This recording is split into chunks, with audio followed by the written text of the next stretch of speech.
नमस्कार आदाब, फैजान फारूकी नाम है मेरा और इस वक्त आप देख रहे हैं द पब्लिक व्यू। कुछ वक्त पहले एक मूवी आई थी, नाम था टाइटैनिक। मैंने तो देखी है, आपने भी देख रखी होगी। काफ़ी बेहतरीन फिल्म थी और अच्छी फिल्म थी। लेकिन अगर टाइटैनिक जैसे हालात हमारे देश के हो जाएं तो ये अच्छा तो नहीं लगेगा। टाइटैनिक जब आइसबर्ग से टकराया था तो वे तुरंत नहीं डूबा था, उसे डूबने में थोड़ा वक्त लगा था। कप्तान को टक्कर की गंभीरता का एहसास हो चुका था, लेकिन फर्स्ट क्लास सूट में बैठे धन्ना सेठ सवारियों को इस टक्कर का थोड़ा सा ही आभास हुआ था। टाइटैनिक डूबने लगा तो सबसे पहले थर्ड क्लास वालों का कंपार्टमेंट चपेट में आया। उसमें आम शहरी थे, मिडिल क्लास वाले थे और इंजन को चलाने के लिए भट्टी में कोयला झोंकने वाले मजदूर थे। उधर फर्स्ट क्लास वाले आने वाली मुसीबत से अनजान, अपनी अलग ही खुमारी में मस्त थे। लेकिन टक्कर इतनी भयंकर थी कि पूरा टाइटैनिक ही डूब गया। हजारों लोग मारे गए, जो बच गए उनमें धन्ना सेठ लोग ही थे। टाइटैनिक में सवार लोगों को जो मौत नसीब हुई वो बहुत भयानक थी।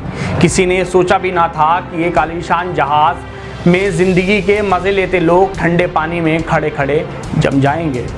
टाइटैनिक दुर्घटना की जिम्मेदारी कप्तान ने ली और उसने जहाज के साथ ही जल समाधि ले ली। अब आप सोच रहे होंगे कि इतने साल के बाद मैं टाइटैनिक फिल्म का रिव्यू क्यों कर रहा हूं। मैं रिव्यू नहीं कर रहा, मैं इस फिल्म के ज़रिए कुछ बताना चाहता हूं।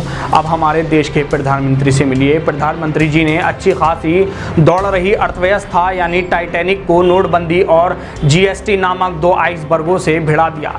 इम्पैक्ट के एक साल तक कुछ खास असर नहीं हुआ तो इनको लगा सब कुछ ठीक है, और ठीक इसलिए है क्योंकि इनके किए गए फैसले सही थे। तो लगे शेखी बघारने अर्थशास्त्रियों यानी कप्तानों को भला बुरा कहने लगे।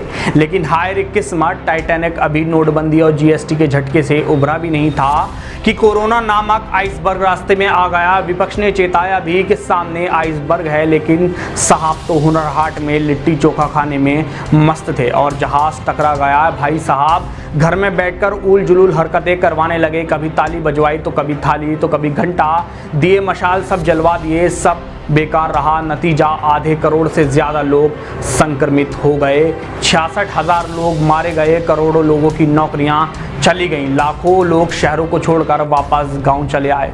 जीडीपी 150 सालों के न्यूनतम स्तर को छू रही है और कप्तान 500 मामलों पर जश्न मनाने वाला कप्तान अब आधे करोड़ मामले आने पर मोर चरा रहा है।